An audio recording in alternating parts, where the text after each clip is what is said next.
I was engaged by Mr. Snowden right about the time that the interview he had given to Glenn Greenwald, and which was filmed by Laura Poitras.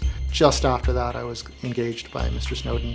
The most urgent matter that had to be addressed was to bring Edward to a location that third parties would not be aware of, so that he could be given legal advice, and that, in simplest terms, that he would be off the radar screen.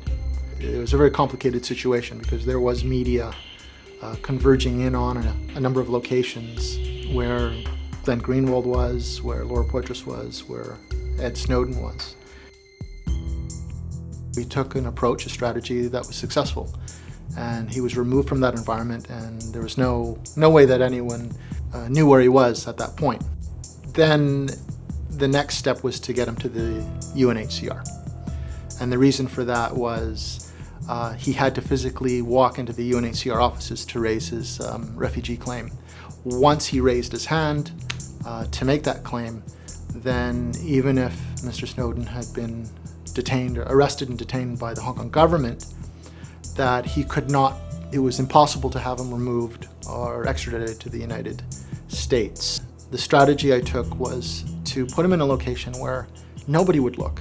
Considering that Ed was now an asylum seeker seeking refugee status, and the fact that I have up to 70 refugee clients, it just made sense to put him in with the refugee community. The fundamental reasoning for that was no one in Hong Kong would expect a man of his intelligence, capability, and his professional positions with the US government to ever be staying with that social group. And the refugees in Hong Kong live at the poverty level. They actually live below the poverty level. So no one would expect Ed to be in that environment. I also decided to put him in the most populated area, or one of the most populated areas of Hong Kong.